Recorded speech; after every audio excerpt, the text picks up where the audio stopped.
Yeah, we back, baby. Keeping it real. Who That Sports Pod? Dolph Jackson, Coach Rock, presented by the Come On In Sports Network. Who That Nation, how you doing? Come on in. Take a seat, it's all good, you're amongst friends. Breaking news, interviews, Saints Juice. Open lines up just for you.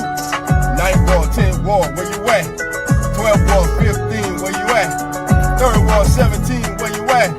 9th Ward, all the way in the back. Uptown, baby, downtown, baby. Everybody represent black and gold, baby.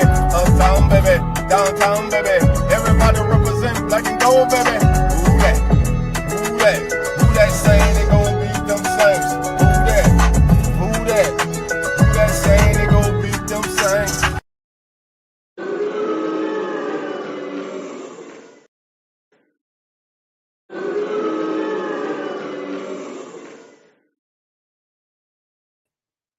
Who That Nation, how you doing?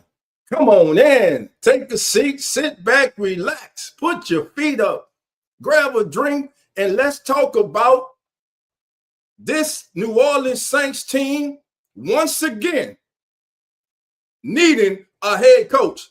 Kellen Moore is not a head coach. The hell with the intro and everything. This man continues to make asinine calls. We put it on the players. He ain't got enough talent and everything. He continues to make asinine calls. It was 4th and 1. You just let Charlie Smith take his first professional regular season kick in the National Football League from 56 yards out. You recovered an onside kick. Your quarterback throws a perfect ball that Chris Olave, the wannabe number one, the wannabe alpha dog. If you're an alpha dog in this league, you make that catch. Jackson Smith-Njigba makes that catch. Justin Jefferson makes that catch. Puka Nacua makes that catch. I cannot tell you how disappointed I am in this loss. Hell, I picked us to lose. I in no way envision us having an opportunity to win this game.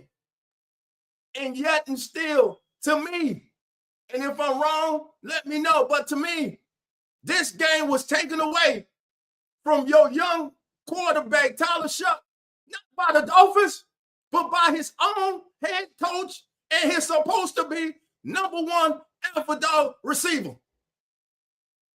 This shit, this is unacceptable, man. Kellen Moore's been making questionable calls since week 1. We got 5 weeks left in the season. They were 1 and done in Oakland. They were 1 and done in New England. Maybe we need to be 1 and done with Kellen Moore ass in New Orleans. Because everybody is not a head coach. And he continues to make these asinine decisions. Asinine. Make it make sense. You send him out there for a 56-yard field goal. Then, after that, you mean to tell me you don't put this kid back out there with a chance to win the game? You don't let the clock run down? Asinine. I'm waiting for him to come in the podium. I want to hear what this man. I haven't been this upset since the Dennis Allen press conference. And I haven't even seen this one yet. God. For everybody tuning in, welcome in. It's the kickback. No holds barred. I ain't holding shit back. Because I'm peed off right now. They continue to do things to this kid, man. They're stopping the growth. Last week, we had to deal with him putting Taysom Hill in the damn game when he shouldn't have been in the game. This week, we got to deal with you making a questionable, not a questionable, the wrong call. It was 4th down the long one. You got all the momentum. Okay, Olave, again, bro, you gonna get paid. If you want to be a number 1 receiver, a bona fide star, superstar in the National Football League, catch that damn pass. Because that kid dropped that shit in the bucket. It was right there, man. Catch it. Okay, you don't catch it. You come back, roll out on third. I ain't too particularly like the play call, but nothing. Then he throws away. Cool. 4 down. Hey, kick the field goal. Put your defense on the field. But no. Then you don't spread the defense out. You bunch everybody up inside. Man, come on. We have been giving Kellen Moore a pass. The national media wants to give him a pass. Some local reporters want to give him a pass. No more passes. No more passes. That was unacceptable as a head coach, what he did today to Tyler Shuck and his damn team. You mean to tell me you trust Charlie Smith to attempt his first National Football League field goal from 56 yards out? Well, I guess that's because you were down by a couple scores and you ain't expect to get the ball back. But then when the pressure's turned up and now you got to make that decision as a head coach, you make the wrong damn decision, man. The wrong decision. And then you come out in a tight formation, bunching everybody up inside. Why wouldn't you give your quarterback a run pass option there? Why not? Listen, I'm about to put the link in the chat.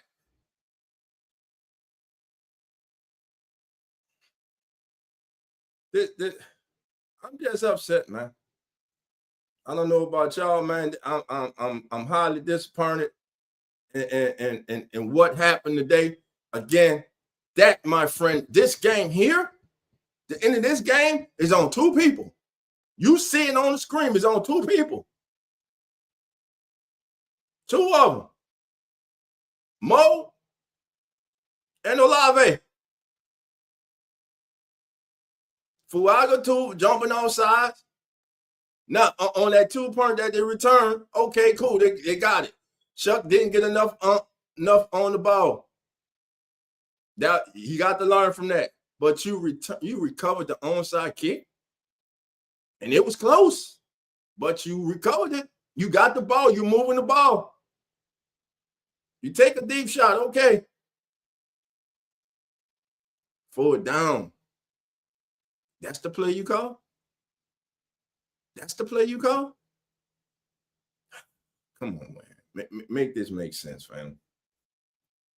Make it make sense, because right now it don't make sense. And I'm tired of people getting people passes around here. There are no more passes for Kellen Moore. We are calling you out on your BS, bro. That's a bad. You have made some bad decisions as a head coach. And it started in week 1. And now we have to deal with this today. In the game, we had no listen, shout out to the defense. They made time to play. But most importantly, I'm telling y'all right now, we don't need a quarterback. I know you can tell y'all been watching football for years. Y'all know when somebody can play and when somebody has that little it. Tyler Shuck came into the day with one of the highest grades as far as a starting quarterback, as far as completion percentage. He came in today leading all rookies with a 68.1 completion percentage as a starter this year. And that was the 4th highest completion percentage by any rookie quarterback to make at least 3 starts since at least 1950. And he finished the day completing 68% of his passes. It would have been more if Olave could have held on to the ball. If he could have held on to the ball. But he did not hold on to the ball. And Kellen Moore, I'm not letting this go. It's time for the media to get on his ass, man. He is making bad ass decisions. When the pressure's turned up on his ass, he's like that. He's like those pipes when they get cold, baby. And the pressure busts a water pipe. Y'all know the old saying. Lose this damn game, man. Didn't give this team a chance, man. Then go stand your ass on the sideline, look like you're in amazement when you don't make it. You saw exactly what we saw at home on TV. You had a better view straight down the line. You knew damn well you didn't make that first down. Go walk your Mickey Mouse Club looking ass on the field with your hands out. Come on, man. I'm disappointed in you as a coach right now. This is crazy, bro. All right, fam, we got family members coming in. I'm on one today. This the dog y'all been making. I'm on one today. What was Kellen Moore thinking? He wasn't thinking. The NFL purposely intended to give us this game. That's all right. Your head coach decided, hey, I don't want it. T Mama, how you doing?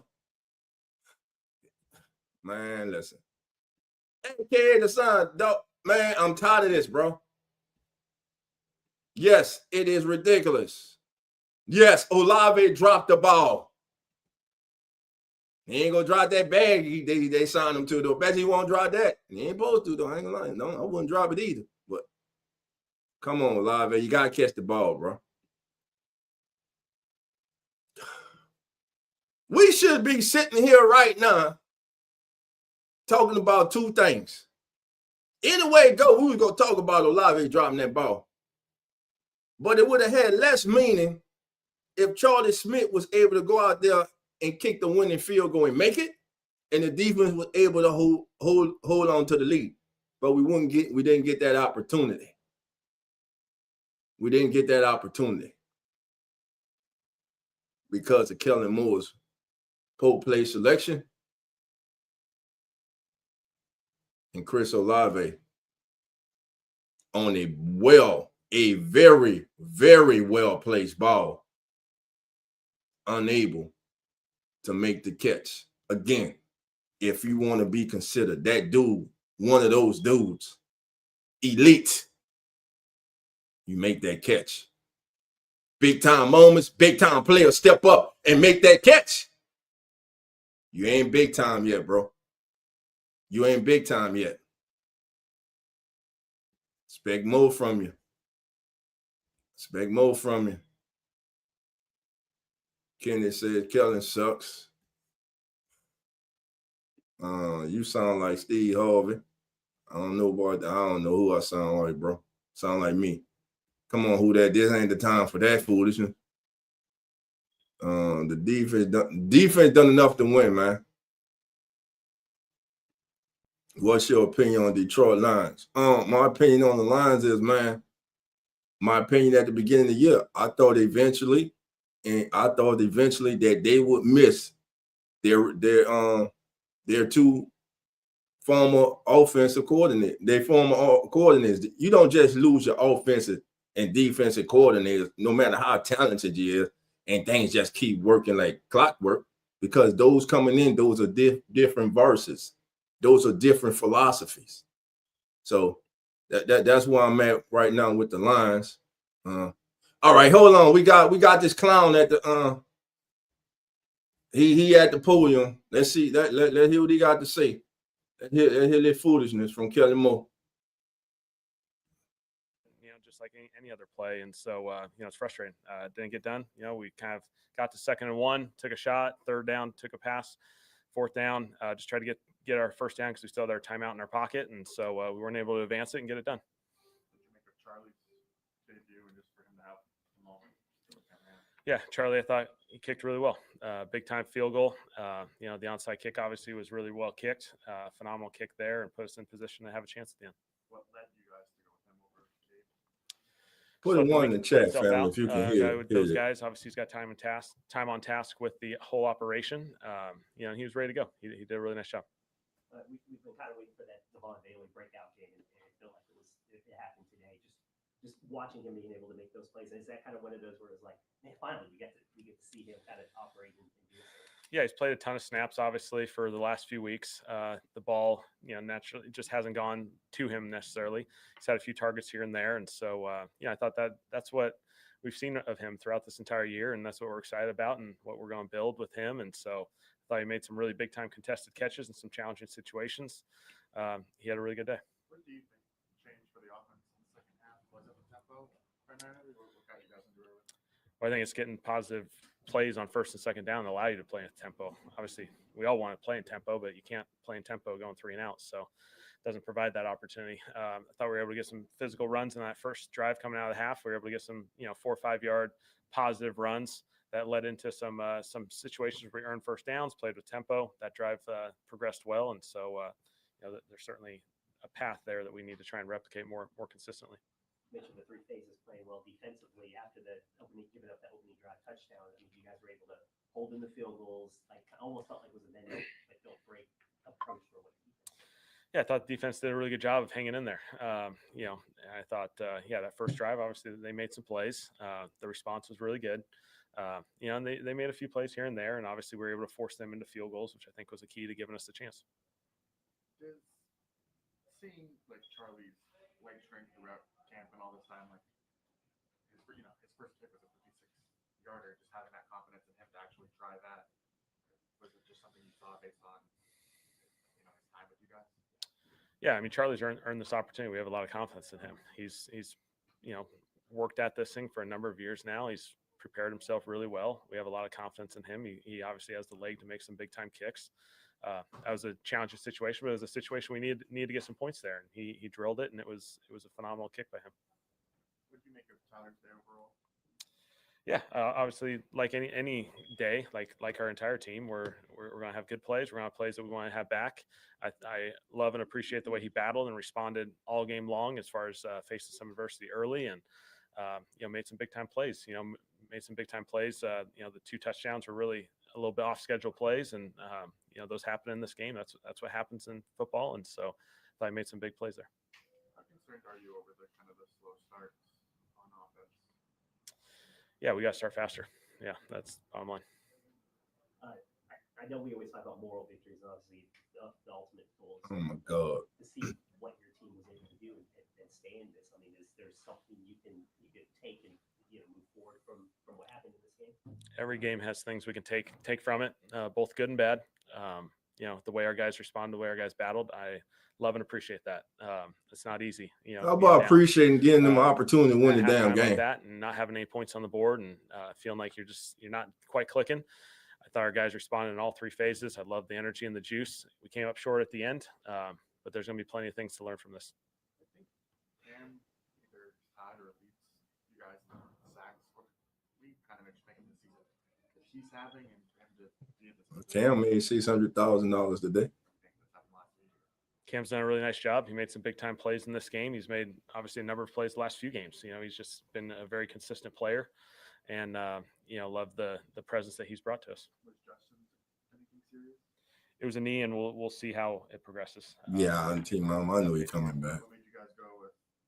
I'm just upset right now. I'm speaking the truth though. Both those guys we feel good about. They're both veteran guys. They know what they're doing, and so both those guys will play in there and earn opportunities. All right. Thanks, guys. Appreciate it.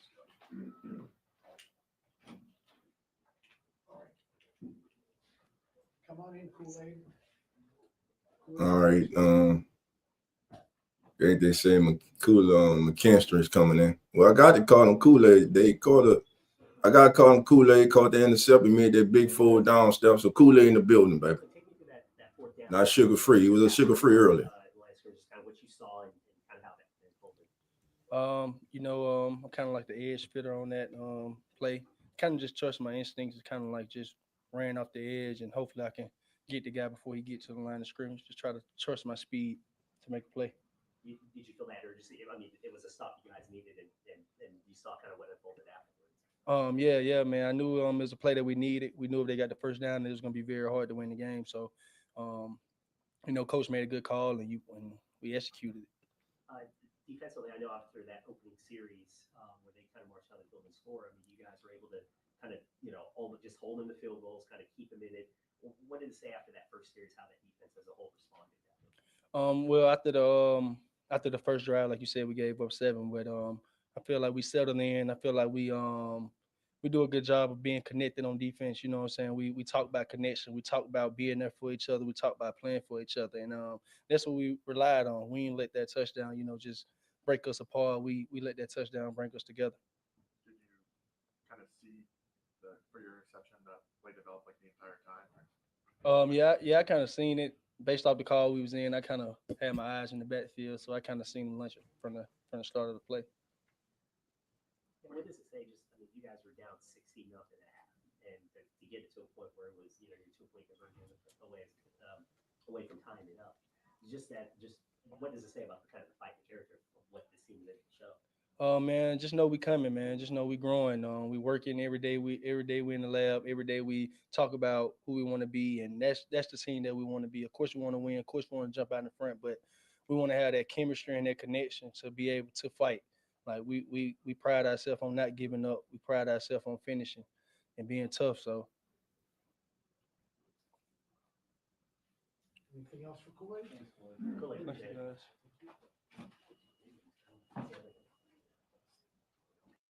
All right, that's cool. We're gonna keep it there, see who else comes on, and we'll go straight back there, man. But hey family, I'm about to put the link in the chat. It's the kickback. It's time for y'all to sound off.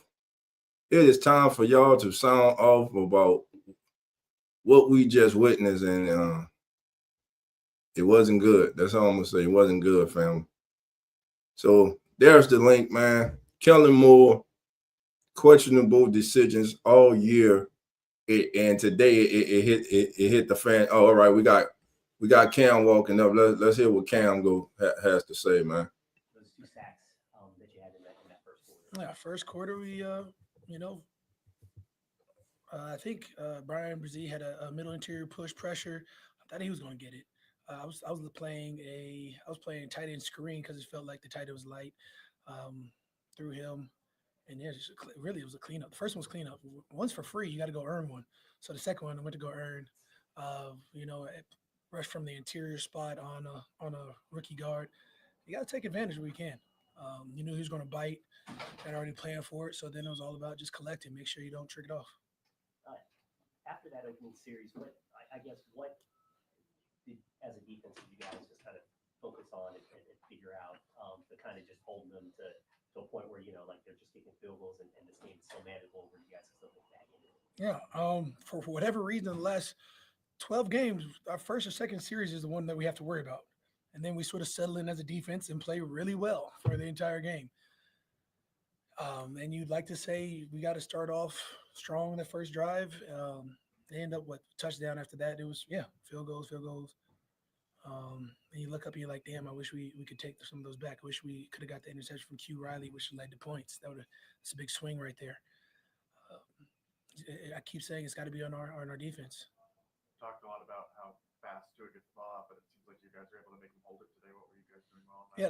That first half, he was trying to look for those deep field threats. Of course, you've got Waddle, Cedric Wilson's over there now with a couple of trick plays that they've got.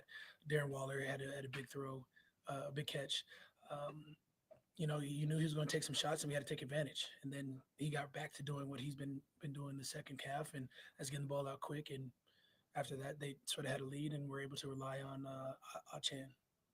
You lead the team now in sacks. Mm-hmm. What do you kind of make of that after the last few years? Hard work and effort, the ability to mesh well with my D-line, as well as knowing who you're rushing with. And at the end of the day, I've said it for now 2 years, just, God's blessed me with immense talent, and I'm overly grateful for everything that he's given me. And I've been blessed enough to play on a talented D-line. And then when you have a coach that gives you opportunity, you have to take advantage. What does it mean to you, if anything, to earn kind of the incentives, your contract? I'm not going to lie to you. That's not my goal. My goal is to win. Sitting at 2-10, the team has always incentivized some part of my contract. I've never once played for those incentives, although they'll be great. Yeah, I'll say without getting to the politics of a contract, just give me what I got for services rendered and let me continue to ball. Um, and accordingly, I think we got young guys that are doing just that. But that's chasing pass rush. Grando's excelling and dropping, and he's not getting enough recognition for how he's been able to take a lot of his drops, and he's the best dropper out of all of us, as well as the way he's going in between the tackles at times on our third down package and rushed at a high level. That you got, Nate Shepard, who's has been playing his butt off this year.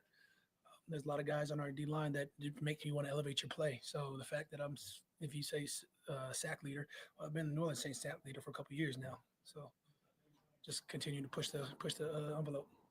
Yeah, obviously you've been here for forever, and you know what it takes for a group to win. How close is this current edition? This current, The fact that I've come up here and say we are a tenacious team, we're a team that's keep fighting. I mean, you're fighting an uphill battle. You have to eventually reach the top of the hill. We're taking shots, we're swinging, and you just wish they would fall in our favor, and they haven't for whatever reason this year. Game like this game like last game hurts because you've seen guys make these plays. You've seen be 4th and 1 and let's get the first down, or you've seen 12 go up and get the ball. If he once he went up in the air, I was like, oh, and that's a touchdown. Surprised that he didn't. But that's the type of player that he is. He's made a 50-50 ball, not 50-50. As a guy who's whatever as he's fighting 2 guys off of him. I mean, that's just how impressive 12 has been this year. You've seen Valet come alive. I mean, for whatever it is, we have talented spots. We just have to be more consistent. I keep saying we have to start fast, and yet we haven't had one game where it's like, okay, we blitzkrieg somebody, we put 2-3 touchdowns up, and then we're looking back. It's always been all right. We got the lead. The only time we've won is when we had a lead early. We've yet to have a lead and lose it. Frick. Cool. Anything else? Thank you, Ken. Yeah, appreciate it. Yeah, of course. All right, our apology. I'm so damn upset. I forgot we didn't get the damn 2-point conversion that they got it. So we down 21-17. It was 4 down and 1, but damn it, that still was a horrible ass call by your head coach. That was a horrible call. You don't make that call, man. That was not a winning call, man. I don't like the call. Again, Olave, like Cam says, make him with it count, bro. Make him with it count. How much would have the perception of Chris Olave changed with him making that catch right there? Not in the comfort zone of a game, but at the end of the game, a potential game winner. Go ahead, Matt. What do you make of your day-to-day and Finally got the ball, this kid. worked really well for you? I feel like there's a lot of ups and downs. Early on, gave up a strip sack. Obviously, that killed the momentum of the offense. But, we fought our way back. Give credit to a lot of the guys, fighting through. And obviously, we didn't get the result we wanted. But there's definitely a lot of things we can build off of and learn from this. Walk me through the touchdown in the back of the end zone there, and just kind of what you saw, how it unfolded, and just from your perspective. We were in 2-minute mode. Obviously, you guys are getting pretty tired, but we kept playing, kept fighting, and Tyler made a hell of a throw. He put it up there, gave me an opportunity to make a play, and we came out on the positive end. And those are the kind of things we can definitely build off of. We got guys in that offense that once we get our bearings down and limit the mistakes that we make, we can definitely take strides forward. What do you think was the contributing factor why the offense kind of got it going after the first half where nothing kind of was happening? You hate to say it, but we started rallying once we realized we got to step it up. Defense was making plays and we weren't capitalizing on those, and so obviously we want to start fast, start early, and not have to get it going and be fighting our way back. But like I said, I appreciate the grit of a lot of these guys on the offensive side, for us fighting back. And like I said, we're going to keep building off of this. How could you just take us through the 2-point attempt that was during? What did you see? How was that place supposed to develop? Obviously it's devastating. That could have been a big play, big swing, lead it to a tie game. The defense just made a great play. Obviously, I could have done something more. That's all we can think about. Obviously, we're going to watch the film and see what really happened. But, I put that on me. I could definitely, help Tyler out and help the offense out by, making those kind of plays. onside kick there. Did you feel like you were fine, like it was clean, or were you kind of surprised when there was a review and how close it was? Yeah, I was surprised. I thought I was already past the 10 when I touched it. And then when we watched the review, I was kind of hurt a little bit when I saw it was short, but luckily it touched the guy, so we got lucky on that one. But I got to make sure I'm past 10 yards next time. Is that how the play's kind of designed to go, where you get up the sideline and kind of feel distance there? Like, is that the idea? Yeah, obviously, we game plan depending on how teams block it. We knew that the one, which is the position I was playing, they don't block him. So we knew we had an opportunity. All the guys on the inside were going to hold up their guys, and Charlie, credit to Charlie, he came in and stepped in a big way. Put the ball right where it needed to be, and we were able to make a play off of it. Well, Charlie said you only practiced that play a handful of times. What was your confidence level kind of going in there? Obviously above 100%, but yeah. No, like I said, I mean, I was still relatively new when I got here, so I didn't know too much about Charlie. But one thing about him, he's always been working hard. You see him behind the scenes, always practicing, and I'm so happy for a guy like that that's been working that hard to finally get his moment on a big stage and to be able to convert like that. So it's awesome. Yeah, appreciate it. Emotional swings like you guys are down. It's like you score a touchdown, 2-point return, and then you have an onside kick, and are you kind of freaking out inside as that's going on, or what? How do you process that emotionally? Yeah, I mean, there's a lot of emotions that are processed in the game, but at the end of the day, like I said, I got to give it to these guys. These kind of games, you can really tell a lot about a team. And so obviously our record is the way it is what it is. But, one thing I will give credit to is that, we got some dudes on this team, you know what I mean? Like most guys who quit, give in, kind of cave in, don't even try. But, one thing about this team is that we're going to keep fighting. It's a pride thing. And so I got a lot of respect for the guys in this locker room. How did you see Tyler in the second half kind of take control of the game a little bit after obviously things just weren't going well? I mean, I would say from the get, he was like that the whole time. It wasn't like one of those things like, we need to get going. Like he was honest from the get, even when we were making mistakes. He was telling us like, you got to get things going. Trusting each other, keep building, and so that's a credit to his leadership and how he's stepped into that role. And I got a lot of respect for the guy. Listen, your chemistry, just quarterback wide receiver, how has that grown over the past 10 weeks or so? Because obviously you came in late after camp, didn't have a lot of time on task. It's been good. I mean, obviously we talk on the side. Obviously in practices, when we see things, we communicate with each other, what works, what doesn't work, how we feel, how I run routes, how he sees it. And so there's a lot of communication going on, and we understand that that's what we have to do if we want to get to where we want to get. Is it rewarding for you to have a day like you had today, given kind of your slower start to the season? And obviously, I bring this up a lot. I'm a very competitive guy, and at the end of the day, I want to win games. I'm grateful. Today I had a career day for myself, but at the end of the day, I want to win games, and so I see those stats as a team effort rather than individual effort, and so I will always give credit to the O-line, Tyler and everybody, making the plays that we did make today, and so. But at the end of the day, we want to win games, and that's the purpose of us being here. Is there like a level of you need to convince the quarterback to trust you in those tight window throws where it's like, hey, I'm gonna throw you the ball, you gotta win it, like you have to earn that as a receiver? I mean, I see it as that's his job. I'm not going to tell a guy that I don't play quarterback in the NFL, so I'm not going to tell him that how to do his job. I just got to make sure I'm doing what I got to do, and if he sees the opportunity he takes, I got to make sure I capitalize on that. I like this kid. Anything else? I see you, Mike. Appreciate it. Thank you, guys. All right, that was Devon Valet coming off a career day, 8 targets, 8 catches, 1 touchdown, 93 yards, average 11.6 yards per reception, had a long of 15. Again, he caught every pass thrown to him today. Not one drop. Not a one. Tyler Shuck. All right, Matt. Yeah. Okay. Or whoever. What do you take out of a game like that? Yeah, I mean, I was just really proud of our resiliency kind of throughout it. We started off too slow. Just got to shore up some of the execution wise, and was just kind of proud of how we battled the whole way. And it just sucks, losing. And we got to find a little ways to kind of keep getting better. I think we're progressing well, and just got to shore it up.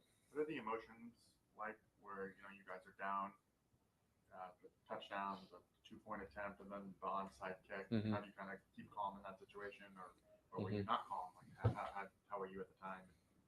No, I was good. I think everybody was good. Had the same mindset. It was like we get an opportunity, we're gonna go out there and attack. And I think just defense, special teams wise, they did a really good job. We got to find a way as an offense to kind of be more complementary that way. And I was just like I said, was proud of kind of how we stayed pretty even keel and battled the whole way. And you know, it sucks whenever you're not starting the way you want to. And but I think we had a good mindset, and that was kind of the attitude. It's gonna pop. It's gonna break open. You know, we're executing, you know, not well, but I think everything was there, and we saw it. You know, we saw it, and knew we were going to get our chances. Do you think the tempo helped in the second half? For sure, yeah, for sure. I think being able to attack and kind of get them on their heels, obviously, you know, helped. I think we were moving it well, operating well, and just kind of, you know, find what, you know, how we can duplicate it. You know, be able to play fast, but also change the tempo sometimes. And I think it's stuff to build off of for sure.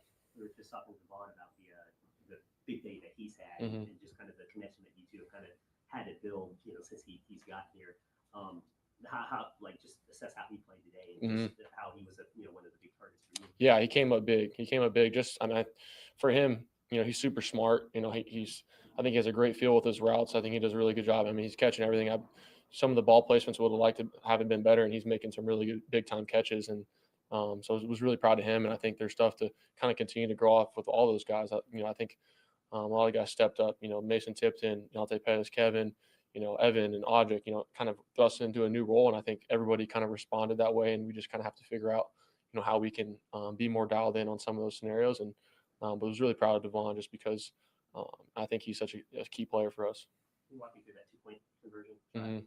Yeah. I mean, it just sucks because, you know, I had everything we wanted there, and he made a really good play, just kind of undercutting it. It was like to maybe put out in front a little bit more, but had to get out of my hands. And it was just a really good play. So it's obviously a roller coaster of emotions there, but, you know, it's part of it. And so, yeah, it sucks. And, you know, we'll find a way to kind of get it in there. What about the other interception? Yeah, it was just miscommunication. Was going to him the whole way, and, you know, broke out, thought he was going to take, you know, one more step or keep going. And it just sucks. You know, I think we're driving the ball and just had a miscommunication with him. And, but, you know, proud of how he kind of continued to fight back. Is it a choice kind of thing? And it's just either you hadn't worked on that specific scenario enough, or you had different thoughts on it? No, it's just kind of miscommunication. You know, I'm reading his body language and, you know, throwing it to the spot, and you know, he made a good play and jumped. So it just sucks. You know, I think there's nothing. Obviously, you want it back, but yeah, it's kind of part of it, and got to find a way to, you know, put it on him. But at the end of the day, you know, you're going out there playing, and you know, we'll learn from it. You guys have had a lot of games this season that, you know, you point to the way you finished, or the way that, like, you guys stuck in there, but you've also had a lot of games that, you know, you said, I wish we could start faster. How do you kind of square those things? Yeah, you know, I think that's the goal. That's the battle. You know, I think just starting off, being better on those first downs, and then just kind of finding that rhythm. And I think for me, just, you know, seeing it well, but finding a way to just no rhythm in the first half. Third downs. And we're going to do that. You know, I promise you that. And we're going to do that. And I think there's a lot of stuff to progress and build off of. But just learning from it and kind of continuing to really emphasize that. That's all we can do. And when those opportunities come, we'll take advantage of them. So, you on the sideline early in the game, kind of, you know, I don't want to say hyping people up, but, you know, obviously talking to a lot. What was your message at that point? Like, what were you trying to get there? Yeah, it's gonna happen. It's gonna pop. I think we were seeing it fine. We knew what we were getting. We just had to be able to just, you know, we're that close on like some of them, and I think you just can't get down mentally. And that was my whole thing. Just stay even keel. You don't know. I mean, shoot, the last couple minutes, it's like this. You know, you just got to be able to operate. And I think we did a really good job of just kind of staying focused, and just going out there and attacking. So stuff like that's going to happen. You maybe not start the way you want to, or there's going to be some, you know, some things here and there, but that was my message, and kind of continue to do that. Is just, you know, we're doing some really good things. How can we just be consistent that way? How can I relay that message, all the guys? So, and that was what I was trying to focus on. Sorry, either of these is a repeat. That last series before the 4th and 1 keeper, on third down, did you like go into that thinking I'm looking for one option and throw it away if not, or Before we kicked the field goal? You rolled right. No, the final 4th down stuff. On 3rd and 1, you rolled right and chose to throw it away. I think this one. Yeah, would like to just, you know, pop it on him. I think he did a really good job there, and they kind of collapsed on it from the outside. But my mindset was, I just, in 3rd and 1 here, I know I'm in 4th down, so the last thing I want to do is take a sack, and we end up in a really tough situation. So knowing that we had that opportunity was just kind of put it on him or throw it away. So obviously look back at it, I think we can get it there. So that's on me, but I think at the end of the day, we'll get it done. And was 2nd down with shot play the first read on that play? That's the first thing you were hoping for, or it was if they reacted a certain way, you decided to go to the end zone? Oh yes, yeah. No, that was just shot play for sure. Just trying to take attack and take advantage of, and obviously super close, but that was a mindset, especially down there, and when we're kind of getting them on their heels, and we'll figure out a way to get it done. It just sucks thinking back right now, obviously. What are your thoughts on Charlie's kick there? Yeah, I mean, it was ice cold, man, ice cold in his veins. I think that's tough whenever you're sitting around the whole game. You're kind of trying to stay warm. I think he did a really good job just coming in. I think the team saw that, just his neutrality. Even in the kicking competition throughout the whole week, he came in there and made a really tough kick, because we got to be able to convert on that. And we knew we had to get points, so I was just really proud of him stepping up there. For him to have the onside too. Yeah. I mean, I see him practicing every single day. Him and Groupie and all those guys, they're dialed in on their craft, and I think that just gives a credit to him and all the whole special teams just stepping up really big there, because that's a huge play. And like I said, defense did a really good job all day, and we got to find a way to complement off that. But yeah, Charlie was a huge deal for us. He seems to be a very popular guy in the dressing room as well. I'm sorry? He seems to be a very popular guy in the dressing room. Yeah. Is that accurate, or just based off the player's body language, especially when he obviously made a 56-yard in the rain, pretty tough stuff. Oh yeah. And then executed an inch perfect onside kick. I think just who he is as a person, I think just that's why we love him. I think how he operates every single day, just coming to work, I think you got to respect that, and who he is. You never know what he's saying. Sometimes you might have to hear it say it twice, but he's got a great attitude, and I think he's coming in there and he's got that dog in him for sure. So was proud of him, and like I said, we got to get some more PATs for him. We got to get some more PATs. Thank you. I don't want to try to call play call.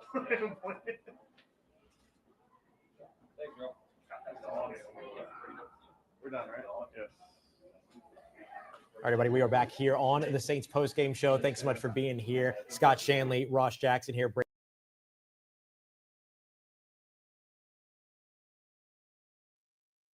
All right, family, that was your quarterback, Tyler Shuck. Shuck on the day, family, goes 26 of 38 for 239 yards, 2 touchdowns, 1 intercept. He finishes with a QB rating of 91.9. He averaged 6.3 yards per attempt, and he finished with a completion percentage of 68, which is the highest by a rookie to start 3 games in the National Football League history since 1950. Now, let me just say this. The Saints have 1 win with Tyler Shuck as quarterback.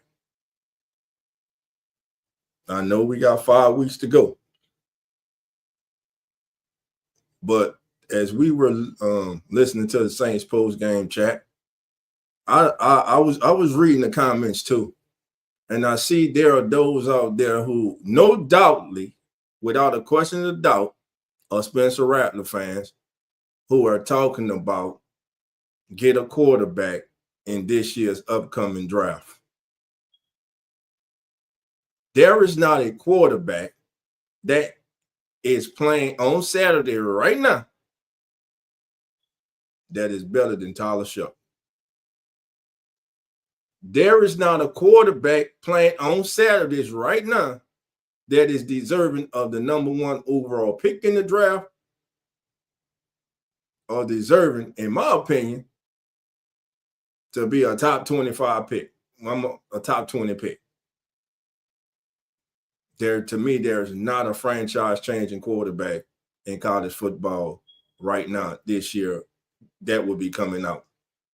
Now, the media will do what they do. They're gonna build. I mean, look, I like the kid from Indiana, Mendoza. He He's feisty. He's a baller. But when I look at his game translating to the NFL, I see backup. I don't see franchise. I don't feel franchise. When he plays, I don't see franchise. I see a gritty quarterback. Listen, anybody make it to the NFL is talented. That's hands down. But when you start talking about those caliber players, as I always say, there are layers to it. Again, that's my opinion. Again, let me just say that because I was so heated coming in. I forgot we didn't get the 2-point conversion. So I was like, damn it, we should let Charlie kick for the game winner. No, we couldn't, though, because we got the intercept return for the 2-point conversion for the Dolphins. If they wouldn't have got that, then we could have kicked for the field goal. But that still doesn't take away from my anger, from my disappointment with Coach Kellen Moore and that call on 4th down. That was an awful call on 4th down. Awful call. In that scenario, why not give your quarterback a run-pass option? Why not spread him out? Hit him with a trap play to Devin Neal, a quarterback trap, something unexpectedly. You just bunched everybody up in the middle. It had been a struggle for you to run the ball all day. But yet and still, this is the play you call on 4th and 1. And again, Coach Mo had a better line of sight than any of us at home. He was looking right down the line. He knew damn well they didn't make that 1st down. And then there's Chris Olave. If you're going to be your number 1 receiver, I say to open up this show, I'm going to say it again. We've seen you make that catch, but we haven't seen you come up with that catch in a game-winning moment, in a walk-off moment, in a moment that can put your team up in the final seconds, in a moment that could preserve one of the greatest unseen comebacks in franchise history. You denied yourself of that. You denied your team of that, and you denied who that nation at. All you can do is go back to the drawing board, bust it behind practicing all week, which I'm sure you guys do, which I know they do, and come out next week and try to get you a dub. But you let one get away today. You let one get away. You robbed Tyler Shuck of his moment. That was his moment. This was that moment for Tyler Shuck. This was that moment. Yes, I'm not overlooking that underthrown ball on the 2-point conversion. If he gets the ball up and over, you got your 6'5" receiver valet, let him go up and get it. Let him climb the ladder, baby.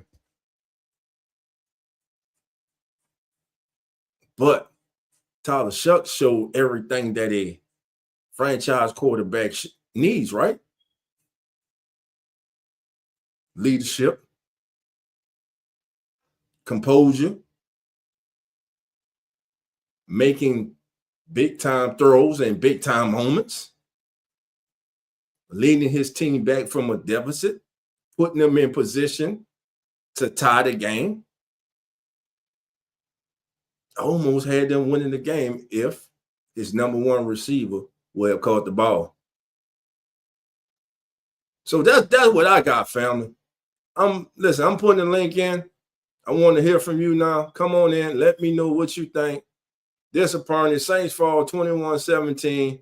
We should be here talking about a potential one of the most unimaginable Saints come from behind miracle wins in franchise history, but instead we're here talking about bad coaching decision and your number 1 wide receiver coming up small in crunch time. All right, family, I'm about to bring on the host of the Hurricane Mike Show, the one and only Hurricane Mike. Mike, come on in, man, and you heard my rant, man, and I'm disappointed in Kellen Moore, man. Kellen Moore has disappointed me, man. Yeah, look, I'm disappointed about the loss. I'm not defeated, though. I do think you could build off of this. Like, winning the game isn't the point that I was looking. I mean, obviously you want to win. Okay, I'm not saying watch these games to not win. That's not what I'm saying. But what I'm saying is like I'm actually proud of some of the stuff that we saw today.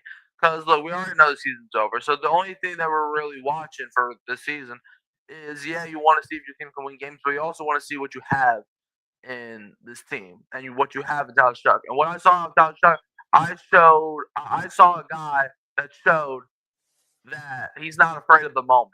That just because the moment gets too big does not mean that he's gonna curl up in a little ball like Chris Olave did today. And we've seen this time and time and time again. Chris Olave, he can make a catch. He even scored a touchdown today. He can make a catch. But when the game is in the bounds, when you have a chance to be the hero of the city, when the game's on the line, when the ball is in your court, he can't make a shot. Or, well, he can't score a touchdown. He can't catch the ball. And it's not like he's in double coverage, or it's not like it's a tough pass to bring down. It's not like if he catches the ball, he's gonna be out of bounds anyway. It's like you're not the tallest dude on the field, but you are. It's not like you're 5'7". Like go up there and get it. You had him beat. You had him on. Bring the ball down. Stop having these freaking T-Rex arms. Man, bro, when the ball's in the air and you have these T-Rex arms, man, when the ball's in the air, you go get it, bro. You have a long wingspan. So stop. And Juwan Johnson, the man drops the pass almost every week. What's going on with him? He gets paid and then he just stops giving a crap.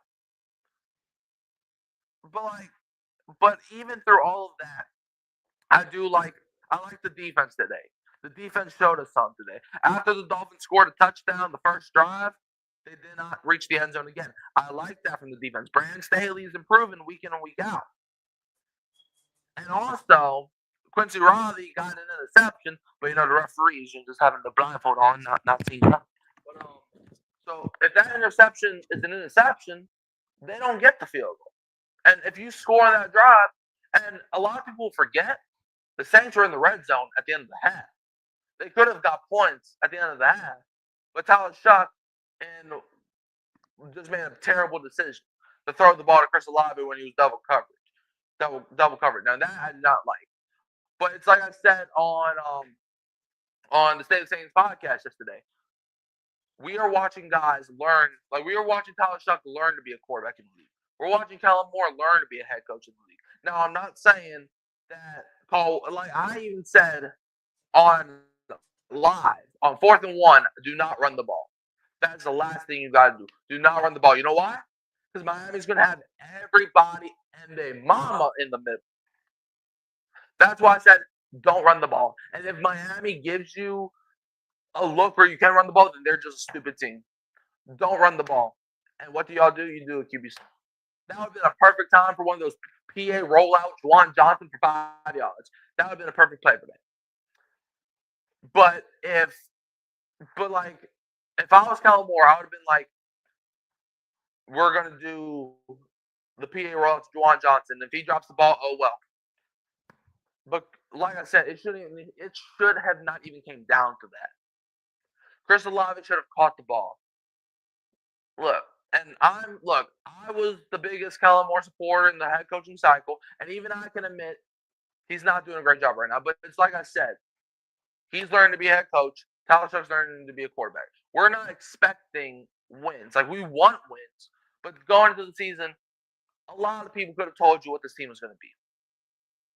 And I will say, Kool-Aid McKinstry, he got an interception today. There's still a lot to be desired. Like, the only reason he got the interception is because Jalen Waddle was overthrown.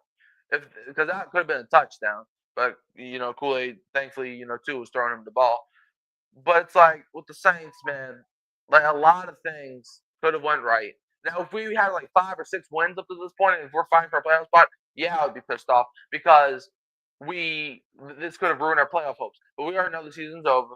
So at this point, I want to win games. I do. But just because we lost today, I'm actually going to be excited about the future. If we build a team around Tyler Shuck, we saw what he could do. He did that without having a Justin Jefferson, a Jamar Chase, Tyreek Hill. He didn't have these great. He didn't have a Puka Nacua. He didn't have a Devontae Adams. He's doing all this with Chris Olave and Devon Bell. No disrespect to them both, but those are not guys that franchise quarterbacks. Like, those are not number one, number two receivers. Okay, Bell, he's a good receiver. Olave is a good receiver, but neither of them are great. Okay.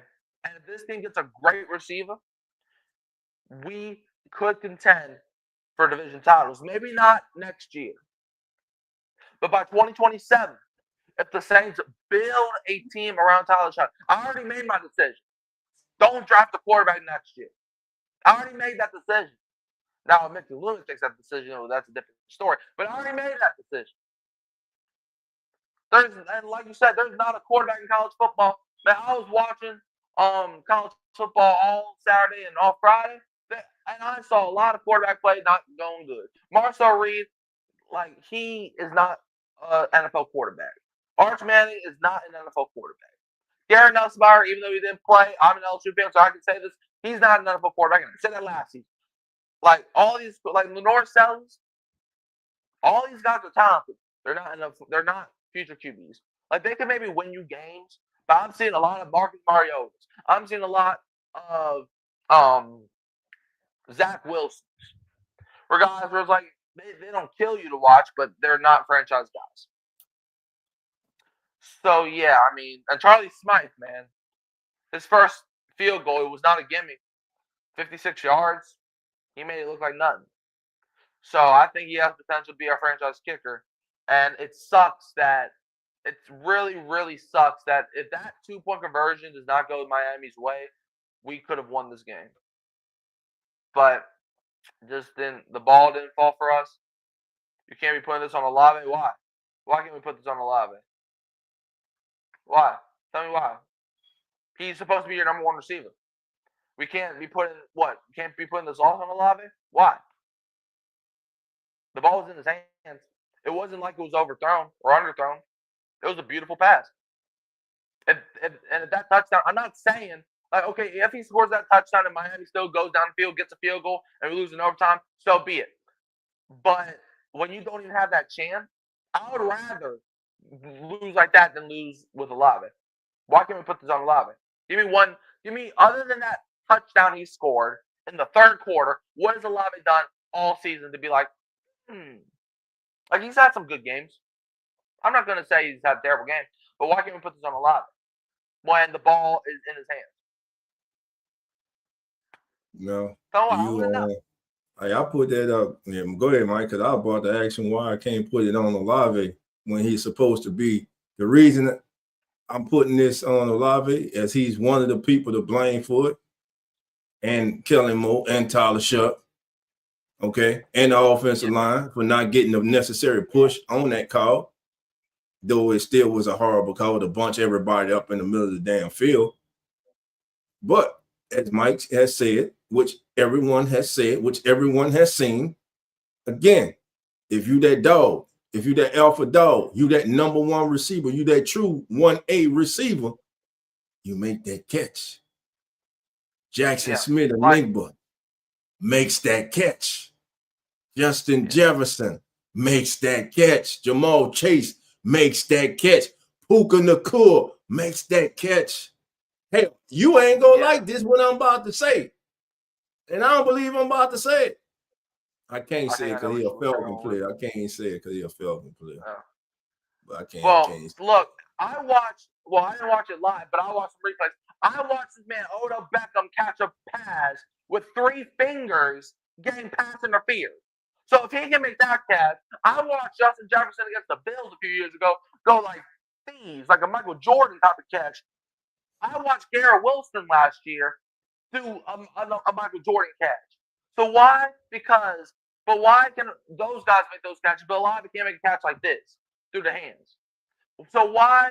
So if Justin Jefferson would have dropped that pass against Buffalo, I would have understood it because it was a tough catch to make. If Odell Beckham would have dropped it when he had 3 fingers on the ball, I would have understood it. It's a hard catch to make. But when you're dropping passes, like, bro, why is your hand spread out? Why? Tell me why. I want to know. Why is your hand spread out when you're going for the ball? Of course, it's going to slide through your hands because your hands spread. Your hands supposed to be like these. Like, why is it like this? Right. And listen, I understand that he was coming back to the ball, but still, no, we've seen Olave make that play before. We've seen him make that play before.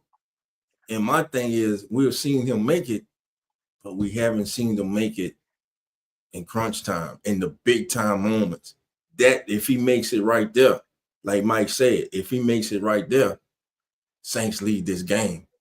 You put the onus on the Dolphins to go down and win the game. But Chris Olave would have made that play that an alpha dog makes, that a number one receiver makes, that a top receiver in the National Football League makes.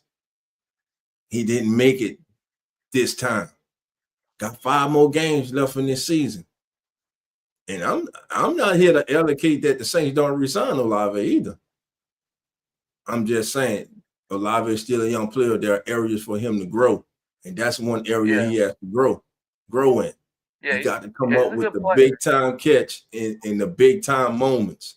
That's when the big dogs step up. That's when you got to come up with that catch.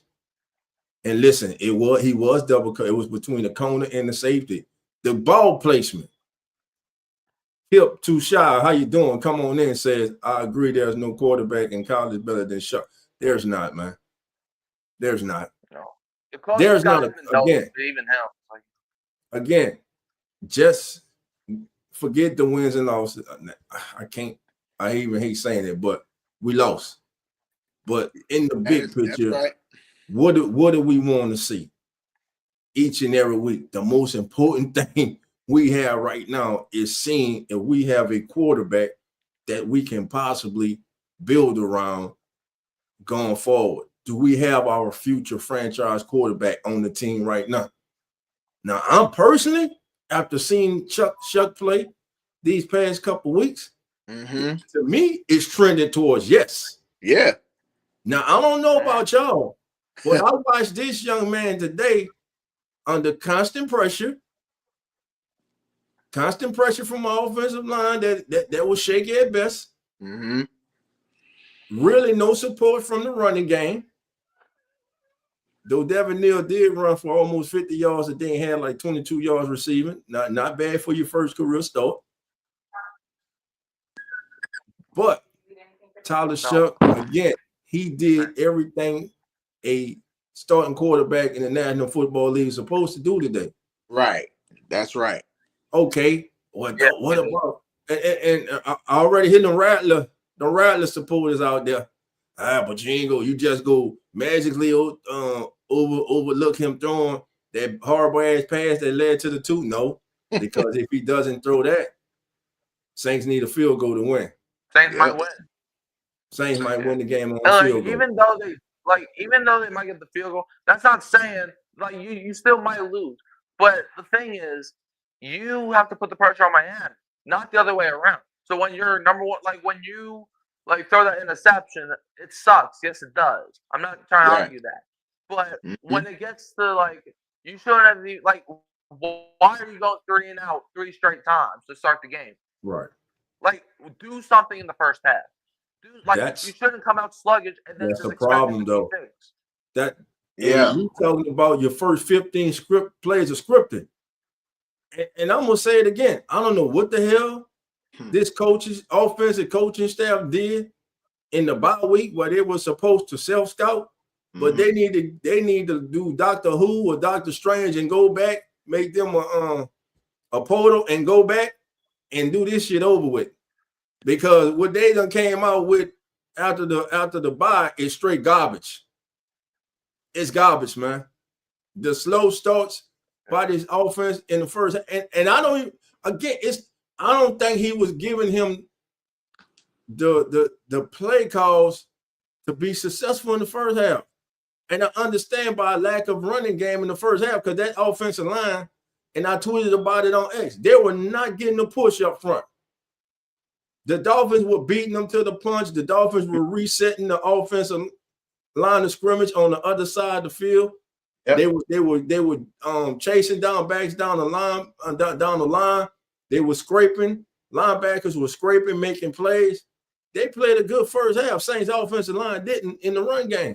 No, they didn't. No, they didn't. But then you're going down. Louise is trash, bro. You still had no. We're not doing that today. I watched Caesar the whole game. Caesar ain't have a bad game today. We're not about to do that. We're gonna call them out when they're supposed to. He didn't have a bad game today. It's just Caesar Salad Ruiz. I'm gonna tell you. Yes, Fuag. I gotta talk about my boy. Yeah, I gotta talk about the tribal chief. You got to. I gotta talk about him. You got that hold. Now you got that holding call. Now on that holding call, you didn't expect Tyler to roll out, but at the same time, bro, when he did. Yeah. You can't grab the man, bro, and hold. You got to let the man go, man. Like the entire, I'm not just saying Caesar Ruiz played bad, but the entire Luke Ford. Listen, but they played better. They played better in the second half. I got to give them that. Yeah. They got rhythm, but for the offense on the field to get rhythm, your play caller has to get rhythm. And so far in the first half, Kellen Moore has not. This season, he hasn't been in rhythm. Saints just scored 17. When the last time the Saints scored 21 in the game? A legitimate 21 on offense. This team is like, and I listen a lot to Sirius NFL radio, and I listen. One of my favorite people on there is Moving the Chains, Pat Curran. Very, very knowledgeable, man. Y'all know who Pat is. And many believe that the Saints have one of the bottom 5 rosters in the National Football League. And you are what your record says you are. You are a bad 2-10 football team. That's what we are. Now, it was to be expected that we wouldn't be that good this season. Right. Though my crazy ass this all season, talking about we going to shock the world. You're not by yourself, dog. and win 10 games, but reality has a way of slapping your ass back to slapping senses back in you. But I'm mainly saying this, man. It's a rebuild. In the rebuild, you want to look for positive things. You want to look for growth in certain areas. And again, the most important area of growth for any football team is at quarterback. Mm-hmm. Look at the Patriots. Yeah, the growth Drake May had. And they division. Last year, Drake May remember down the stretch? Yep. How Drake May started to play? Mm-hmm. And I look at him. You get a head coach in there. And I know I came on here. I understand what Mike says. I understand more than just as everyone else understands. Kellen Moore's a first-year head coach. He was not given a win-now roster. I understand that. But at the same time, we got 5 weeks to go, and he's still making horrible decisions as a head coach. Horrible decisions. Last week, I said it again, we all talked about it to nauseam this week. You took the ball out of Shuck's hand and you put it in Taysom's too much. Mm-hmm. This week, you didn't put in the first half, I think you called a conservative game, and you didn't let your young quarterback go out there and play football. He gonna make mistakes. Before the half, listen, that was on him. What did he do? Cardinal sin. He stared down his receiver. They were in the zone, that outside corner. What did he do? When he saw Tyler's back foot hit, he stopped and he came up. I think it was Rasul Butler, veteran in this league. He set, came up, stepped in front of it. If Tyler goes through his progression, when he sees, soon as he sees Rasul Butler sit right there, you go over his head in that window right between him and the safety. Rookie mistake. It happens. Say, veterans do it. Sometimes the defense wins. They get paid too. But the young man came out the locker room. They went up tempo, which I think helped them to get a rhythm going. Yeah, I think it helped Kellen more to kind of settle in his play calling. And what did they do? They went down and they scored. Again, Saints had the opportunity to win this game. They came up short, 21-17. Recover onside kick. I just hate it. I just hate that full down call. I don't think you set yourself up to be successful right there. I would have liked to see them spray them out, get less people in the box. Then you got your big quarterback.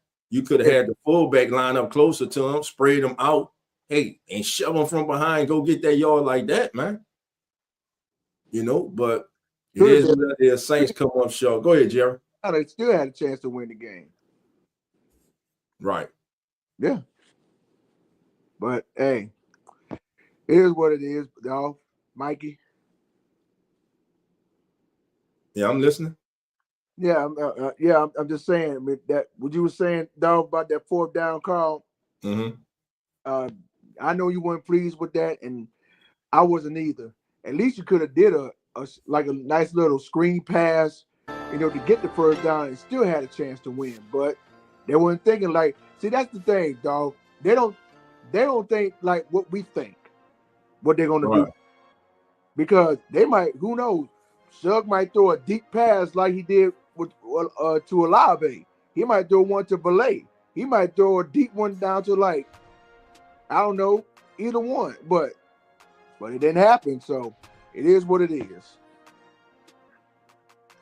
I don't think he's trash. Olave is just a number one. I think Timpton is bad boy. I love you. Timpton damn sure down number one. Let me pinpoint that right there. No. Shout out to Bad Boy Seafood. Everybody talking about that Chris Olave is the number one wide receiver. If you think that Chris Olave is a number one wide receiver on this team, he I is hate to on this disappoint team. you, but he's not. Who's number one then on this team? Oh, they ain't fighting. Honestly, He's number one.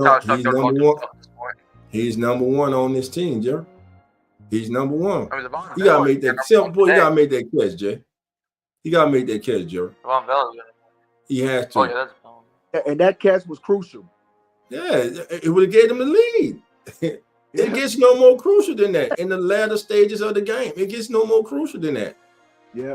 Ain't losses like that though. It's like where you had every opportunity to win, but the ball just does not bounce your way. And then Chris Olave is the reason why. We finally today got to see the Von Vele that they traded for. And the reason why. Kind of look familiar, kind of brought you flashes back, right? To Marcus Colston and Michael Thomas. Big body, physical receiver working across that middle. Kind of brought you back a little, huh? Yeah. That's what they see in Valet. Yeah. They got him involved today. Eight targets, 8 catches. But they lost. And I love what he said. Oh, that's good, man, but I prefer to win the game. Yeah. And again, I always say this. There's not a one of us right now in this stream or any stream currently talking about the Saints and Dolphins that is more disappointed of the Saints losing today than those young men who go out there each and every day and prepare themselves for Sunday and continue to see themselves come up short. Yeah. But that still does not excuse the fact that you are professionals. You are the best in the world because you are in the National Football League. Chris Olave, if we didn't have high expectations of you, if you would not have given us reasons to have high expectations of you, we'll throw up our hands right now. We'll be like, well, that Chris Olave, what do you expect? No. We know your potential. You teased us enough. Now it's time to come through. Now, going forward for these last 5 games, it's about building momentum for next season. It's about Tyler Shuck solidifying himself as the franchise quarterback, and it's about the New Orleans Saints, Mickey Loomis and company of having the trust and confidence that he is the man going forward and building the team around this young man's skill set. I know I came on earlier talking about Kellen Moore need to go because he pissed me off with that call. It's just that simple. I was peed off with the call. I'm sure you were, dog. It's a horrible call, man. It was a horrible call. Well, you would have felt different. It was also a long yard. You would have felt different if you'd have made it. Anybody feel different if they make it, but that still wouldn't have made it. That still would not have made it a horrible call because it was. Yeah, it was. That was a bad play call. Yep. Bad. Your offensive line has had trouble all day moving these people. Dog, I agree. It wasn't folding inches. It was folding a long one. Dog, I don't know, man. I feel what you're saying, dog.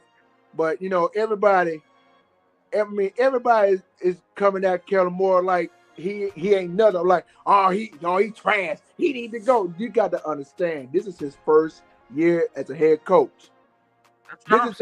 This is like training season right now to prepare for next year. That's all I see in Kellen Moore. So because he's learning more and more and more every week. But until he get better, who knows? He might do something even different next year than this year. I mean, just I hear you, Jerry. I hear you, Jerry. But this has been. Listen, you got a lot of pressure on the dude, bro. I mean, man, he getting paid. Hell yeah, he got pressure on him. You the head coach of a National Football League team. You got pressure on you. Yeah. Hell yeah, he got pressure on him. I understand you got to bottom feed the roster. And it is what it is. Yeah. No offense to nobody on L-line, but y'all 2-10 for a reason. It ain't all on the coach. It's players too. Well, not executing. Look, I'm gonna sum it all up in one, dog. It's everybody. Everybody. It's everybody. The coaches, the players, everybody. When you the head coach, bro. Oh my God. Much is given, much is expected, man. You came in as this guy revealed for your offense. I haven't been impressed with your offense. You take the groceries that you do have in the cupboard and you make the best meal you can with that. I don't think he's done that. He's messed up the recipe numerous times this season. Numerous times. He's had to throw it away and start over. And again, I say, whatever he self-scouted during the bye, they need to go back and re-self-scout again. Because they missed a lot. Facts. Yeah. So some positives coming from the day, the player Tyler Shuck, the player Devon Valet, the player Devin Neal. I think Devin Neal did good in his first game as a member, as the starting running back for the New Orleans Saints. Yeah, I think he did well too. Let me see, trying to get his numbers on today. Hey, does get help. I don't know if y'all already talked about Charlie Smith, but that dude. Shout out to Charlie, man. Oh man, that dude changed the kicking game for real. I mean, and that's his first official NFL game, and he got called up from the active roster. Right. And that, I mean, and did you see what he did on that outside kick? Make you have flashbacks from that, bruh. Right. So, you know, we always been talking about, we need to find another kicker because Blank Group ain't answer. Well, guess what? Charlie Smith is the answer now because now Group is gone. So. And speaking of Tyler Shuck today, right? And speaking of Tyler Shuck today, Shuck was particularly effective on extended plays today. He was 18 of 25 for 172 yards in both of his touchdowns. Mm-hmm. When he had more than 2.5 seconds in the pocket. Now on downfield passes of 10 plus air yards or more, he was 9 of 12 for 124 yards, including both of his touchdown passes. Mm-hmm. he's able to make plays off platform. We hear that a lot. He's able to make plays off platform. He's able to make plays in the pocket. He's more mobile. He's more athletic than people give him credit for. You saw a couple playing runs for him. Didn't accumulate them much, but you see that is in the game plan for him. Again, Tyler Shuck completed 68% of his passes. He came in doing that. Tyler Shuck today finished. What is his rating again? Let's see. His rating today, Tyler Shuck finished with a QB rating of 91.9, family. 68.4 completion percentage. Yeah. I'm telling you, he's trending in the right direction. Devin Neal, I spoke about him earlier. 14 carries for 47 yards. His longest run was 8, but he ran the ball hard. He also had 3 catches for 22 yards. So not bad. 69 total yards for that young man in his first start in the National Football League. Behind an offensive line that just wasn't getting the push. Inconsistent. Yeah. But again, Saints had the chance. Saints are now 2-9. They fall to the Dolphins. Well, Saints are 2-10, excuse me. Yeah. They fall to the Dolphins, who improved to 5-7. And for all of those who want it, hey, you're still in the top 5 to pick, baby. We still in the top 5 to pick, baby. So y'all should be happy. Y'all should be very happy, man. We have a good pick and we have a good future. So it's a win-win, I guess. Hey, dog. It's not a win-win. Hey, Mikey. Hey, fellas. Now, I'll be 100% with you. I really had us losing this game, but at first I was gonna say I had us winning, but I didn't say that. So I really had us losing that game because we don't know what was going to happen earlier today, but we already witnessed it. Right. And hey, even though the Saints didn't lose, at least we did not lose to the Jets. Yeah. Like the Falcons did. Yeah. We haven't lost to the Jets yet. And we playing them in what? About 3 weeks. So we got the Bucks. We got the Bucks next Sunday.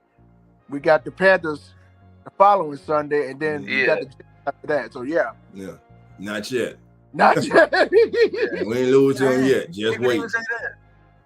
Atlanta lost to Miami by 24 points. We at least made it a watchable contest. Just saying, you know. Yeah. I mean, but Atlanta just whooped our ass last week and held us to 3 points offensively. Because we looked like shit out there. But listen, I understand. It is a listen. The day is better because the Falcons lost. Now I'm not gonna lie. Hey, dog. Trey, how you doing? What's up, Trey? What up, Trey? Shout out to the chat. Look, oh man, it's always look, dog. Mikey, y'all, you can back me up on this too. Yes, we lost earlier. Yes, we did. But I would rather take a Falcons loss than a Saints loss because they lost so much. Yeah. I just got called for what I see, bro. No. You see, because the thing is with Atlanta fans, and look, I understand they beat us, but first of all, we still have a chance to beat them week 18, and that's going to be a different Saints team. Second of all, they lost to the Jets. And also, another thing I noticed last week is that they said whenever Saints fans say, you beat a bad team, like whenever they said last week that we're just trying to make ourselves feel better, they did the same thing when we beat them in 2023. Remember when we beat them the second time in 2023? Right. When that guy Arthur Smith fired, they said, "Well, hey, y'all helped us fire Arthur Smith." Or in 2021, when we beat the second time, and we did. Yeah. And then they said, "Well, y'all not making playoffs either." But then when we try to look at the line of town, they're always like, "Oh, y'all just saying that because y'all lost." Man, have y'all looked in the mirror recently? Y'all do shit. Every time we beat y'all find some excuse to be happy about. When we got Arthur Smith fired for y'all, when we swept y'all in 2022, it was it is what it is. But then when we try to do it, like it's always like whatever helps you sleep at night, buddy. Boy, yo, we it's fine because he man, when we were running up the score, in Atlanta in 2023, it was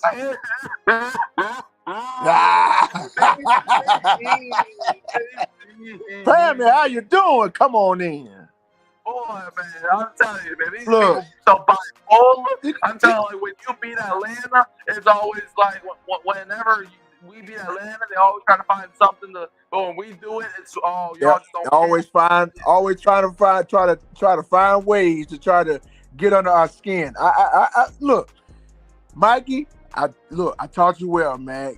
Great job, man. You're doing good, man. Proud of you and your dad, man. I'm happy. I'm happy now. But you got to understand. See, I know this team even since like back in the 90s. I didn't know anything about the Atlanta Falcons except because they was in the old NFC West with San Francisco and Los Angeles. Yes, I know about that. But oh my God, they fan base. Lord have mercy, Jesus. I mean, it's just like, okay, last week, yes, they beat us last week. I get it. And they was out there second line and all the parading and all that kind of stuff, having themselves a good time. I said, okay, look, let them have their little fun. But always remember this, before the end of the season, you know, they always have those couches out there, the furniture and stuff like that, rooms to go and, you know, all that stuff. That's them Falcons. Yeah, that's the Atlanta absolutely. Falcons. Yeah, that's the Atlanta Falcons all day, every day. Yeah, Atlanta fans, whenever we bring up rings, they're like, all y'all do is bring up rings. Boy, do you not play for rings or what? Like what? What, we beat y'all and that's a Super Bowl now? Hey, 28-3. Probably will be. Always memorable. Hey, Dylan. I can't let that pass, man. What? The Chicago Bears are the #1 seed in the NFC as we speak. Oh my man. I'm gonna say it again. You cannot the Chicago Bears, baby. Yeah. Are the the Philadelphia #1 Eagles pride seed in the NFC. How about that? I thought that they had a decent chance with playoffs, but you're #1. Look. Hey, Mike, hey, dog, let me pinpoint. Shout out to Dylan on this one. Look, I thought on Black Friday when they had the Bears and the Eagles playing in that game, I thought to myself, I said, okay, maybe Philadelphia will bounce back and they'll beat Chicago. Come to find out that, man, look, the Chicago Bears running attack just bulldoze over them that day, man.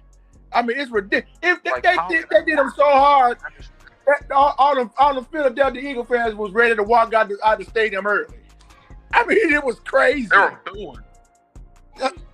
Well, you know, but look. And that's the thing.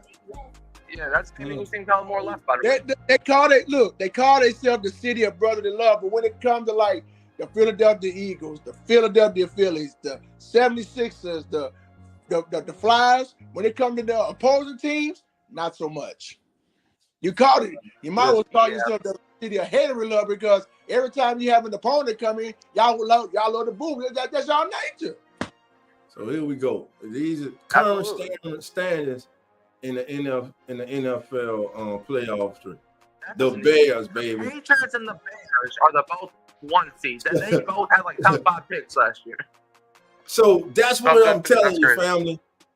But what do both of them teams have? First of all, they got really good head coaches. Yeah. But secondly, you just said it, Mike. They got 2 young quarterbacks that they're building around. They're building around. So it didn't happen for them last year. Yeah. This is the life. And listen, at the beginning of the season, there's not one person on here now or in this chat or on any platform that at this point of the season would have picked the Chicago Bears and the New England Patriots to be the #1 seeds in the NFC and AFC conferences. There's not a one. We didn't even know if they were going to make the playoffs this season. They were still like rebuilding mode. Yeah, exactly. But let me say this. This morning on the pregame show, Mike, thank you for joining us this morning. I called the upset. I said, call me crazy, but I saw the Panthers beating the Rams. Family, do you realize every time a team is crowned as that team to beat this season, they have one of these losses? Now, the Patriots have the best record in football right now. Mm-hmm. Tomorrow night, they play the New York Giants. Mm-hmm. Jackson Dart returns. Big May, Jackson Dart. That's Could the Giants upset the Patriots tomorrow night? I'm here to tell you they can. I'm telling you. And let me tell you something. This season, and as we look at this playoff race, look in the AFC. Look who's missing. Look who's missing. And look who's hanging on by a thread. Buffalo, right now in the battle with Pittsburgh. Hey, dog.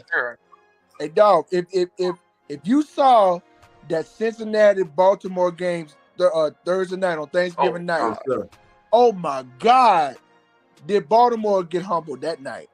But my friend, the Chiefs are in ninth place. The And Ravens they are in lost 10th to place. Cowboys, man. I mean, that's crazy.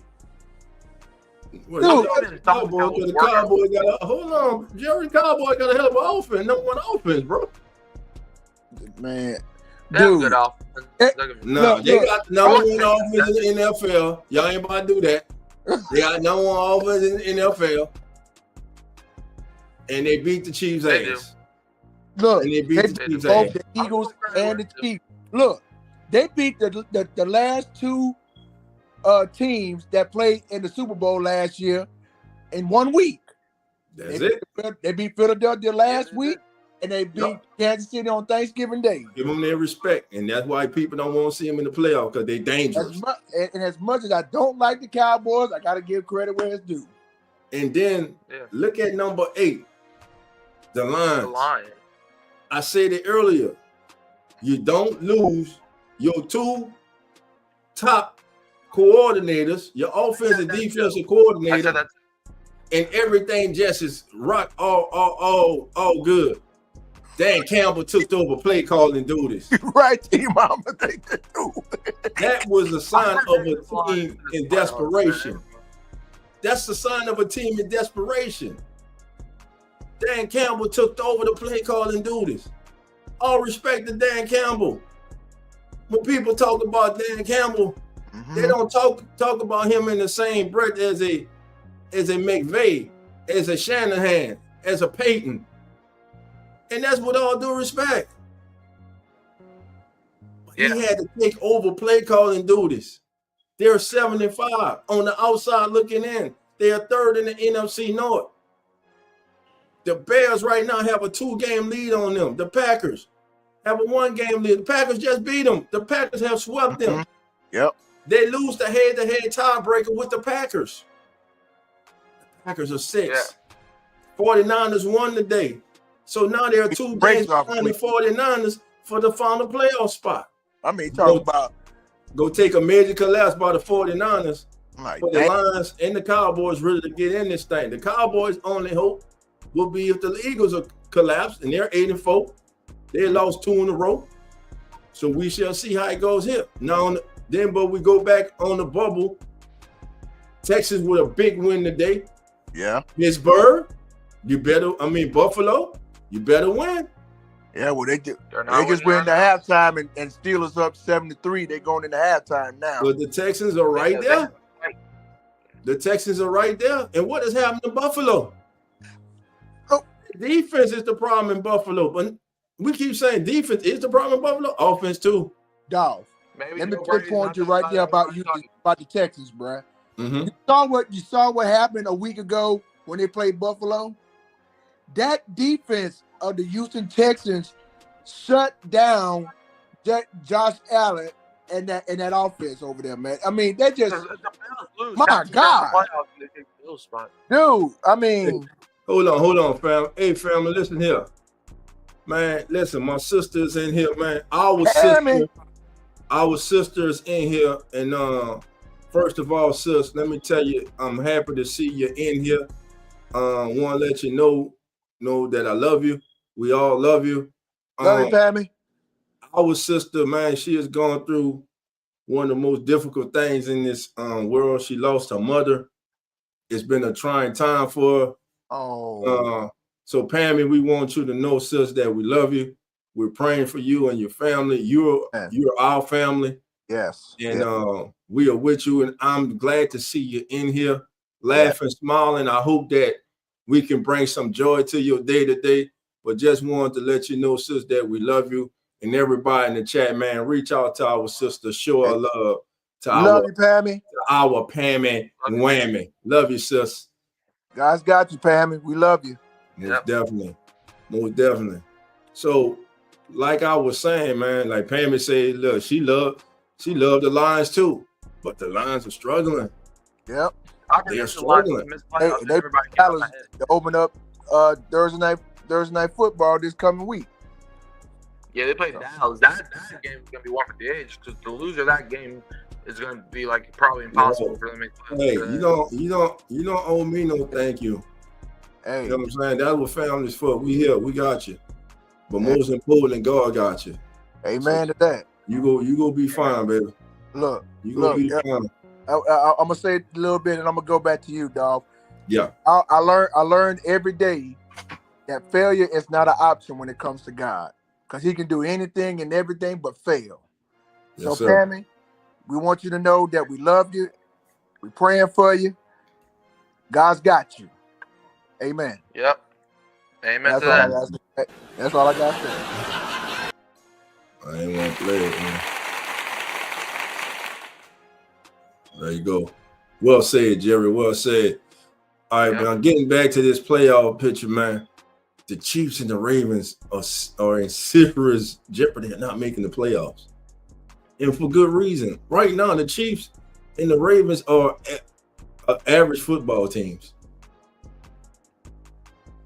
And that's what they've been, and that's what they've been, that's how they've been playing, family. That's how they've been playing. You know, and again, let's keep going through this. Mike, Jerry, everybody, we look. The Ravens 9, the Ravens 10, Chiefs 9, Dolphins, they on the real, the Ravens. Mm-hmm. And let me say this. A lot of teams up better be glad that Joe Burrow got hurt when he did. Mm-hmm. They better be happy that they didn't have a competent quarterback to keep them afloat while Joe Burrow was out. Because Joe Burrow came back with vengeance this past week against the Ravens. Yes, he did. And he showed everybody that, hey, y'all must have forgot. I am one of the elite quarterbacks in this league. And he played like it, man. All right, let's look at the scoreboard. As you can see the scoreboard there right now, Seattle over Minnesota, 16-0 in the third quarter. That's not a surprise because if J.J. McCarthy's quarterback in the Vikings this year right now, listen, he's a young quarterback, don't want to give up on him, but man, it just hasn't looked good with J.J. McCarthy. The Chargers and the Raiders, they're 7-7 right now in the third quarter. At the half, as Jerry said, it's the Steelers 7, the Bills 3. Sunday night, it's the Broncos taking on the Commanders. Monday night, it's the Giants in Foxborough taking on the Patriots. And of course, from Thanksgiving Day, man, shout out Jordan Love. Jordan Love, 4 touchdown performance. I think he played one of his best games as a Packer quarterback. They defeated the Lions 31-24. Dallas outlasted Kansas City, man. Big plays, man. And what about George Pickens, man? What a trade that has turned out to be for the Cowboys. And listen, a thing that's being undervalued for the Cowboys is when they traded for Quentin Williams from the Jets. That was a big move. And also they got Logan Wilson, the linebacker from the Bengals. So Cowboys over the Chiefs 31-28. There was Joe as the Bengals go to Baltimore and just run roughshod over the Ravens 32-14. But the game that stunned everybody on Black Friday, there is no one. Not me. Mike, right? Mike, we ain't hear you, but Mike talking about he called the Bears over the Eagles. Okay. Okay. What? Okay. Okay. All right, Mike, I allow you. What you called it? He called it. What? I missed that show. I missed that show when you called it, bro. So my little brother say he called it. So you know, Mike called it. Well, other than Hurricane Mike. I don't know if you can see. well, other than Hurricane Mike, nobody else saw the Bears going in to Philadelphia and beating the damn Eagles. Mm-hmm. If your name's not Hurricane Mike, you're alive if you say you did. Because I damn sure didn't. But no, dude, who would have thought that day would go? Who would have thought that day was going to happen? Who would have thought? Man, you're right. I thought to myself, dog, and Mikey, okay, the Eagles might play the Bears. They might bounce back and win this game. But oh no! But we got something for that. Shout out to Nonfiction, one of the hosts of Real Fan Sports and of the Come On In Sports Network. He sent me the comparison between the Eagles and the Bears, and this is something I wasn't aware of before the game. But look how close these teams were in numbers. Quarterbacks. Caleb Williams on the season had passed for 16 touchdowns, 4 interceptions, and for 2,568 yards. Jalen Hurts, 17 touchdowns, 1 intercept, 2,284 yards. On the ground, Saquon Barkley, 185 carries with 4 touchdowns for 684 yards. Devontae Swift, 649 yards on 142 carries and 4 touchdowns. Now, the 2 leading receivers for the team. Deontay Smith for the Eagles, 55 catches, 3 touchdowns, 754 yards. Rome Odunze for the Bears, 42 catches, 6 touchdowns, 653 yards. Sacks leaders. Montez Sweat for the Bears, 7.5 sacks. Ajomo, D tackle for the Eagles, 4. Linebackers. Trey Edmonds, he's on injured reserve right now for the Bears, but he's the leading tackler for the Bears with 89. And Zach Bond, former New Orleans Saint, leads the Eagles with 88 tackles. So this was a more of a evenly matched game that we would have thought. But what I didn't see, and though Mike, quote unquote, picked the Bears, I'm sure he didn't have the Bears having 2 rushes go for over 100 yards. You didn't have them rushing for over 200 yards against the Eagles. I did not. Now listen, they played bully ball with the bullies. Points though, I said they were going to score 4. They played bully ball with the bullies. They hit the bullies back, and the bullies weren't ready. And as y'all can see, the Chargers have gone on top of the Raiders now, 14-7 in that contest. This is to Keep It Real Who That Sports podcast. Hit that like button, subscribe if it's your first time here. We thank everybody who is here joining us live on X, Facebook, and YouTube, baby. And we got you covered, baby. Again, Saints fall 21-17 to the Dolphins. Olave and Coach Mo come up small in crunch time. Saints, man, lose a game that was almost one of the greatest comebacks, unseen, unreal comebacks in franchise history. Unfortunately, we didn't get to see that. Saints are now 2-10. But week by week. Yeah, that was almost like, I think the last time the Saints came back and won was the Atlanta game back in 22. But week by week, I'm starting to feel better about the young man we have under center. I'm starting to feel better about Tyler Shuck. Yeah. Again, I look around the country in college football. There is not a one. I repeat, there is not a one that I would look at and say is a franchise quarterback. Right now, every quarterback coming into this draft is a low-end starter, and they're high to mid QB2. But we know how the process go after the season. They're going to do these individual workouts. Someone's going to fall in love with them. They're going to build them up. They're going to go to their pro day in a controlled environment. They're going to say, oh, look at the zip on that pass. Look at the touch on that pass. Unless they just don't like you and they want to tear you down, because they do that too. But we see who's trending that way already. And he plays for the Big Ten championship this Saturday against Ohio State. This could be the first of 2 meetings between Ohio State and Indiana, because they would definitely meet again in the college football playoffs. What'd you say? What'd you say? Oh, I said that they were even trying to like tear Tyler Shuck down before the draft. Yeah. They weren't even talking about Tyler Shuck to the Senior Bowl. That's when his name started to ring. Yeah, so like Manning may be the number one pick in 2027. Yeah, in 2027. Arch to me still has areas to grow in his game. I mean, he definitely has potential, but he has areas to grow in his game in the passing game. I tell you one thing that he got from his dad and his grandpa. That's his athleticism. Because Peyton and Eli were never mistaken for the kind of athletes that Arch is right now, running that ball. Man, again, big win for Texas over Texas A&M Friday. They should definitely be in the college football playoff. I don't care if they have 3 losses. They beat 4 teams in the top 20. That should mean something. If it's about putting the best teams in the playoff, that should mean something.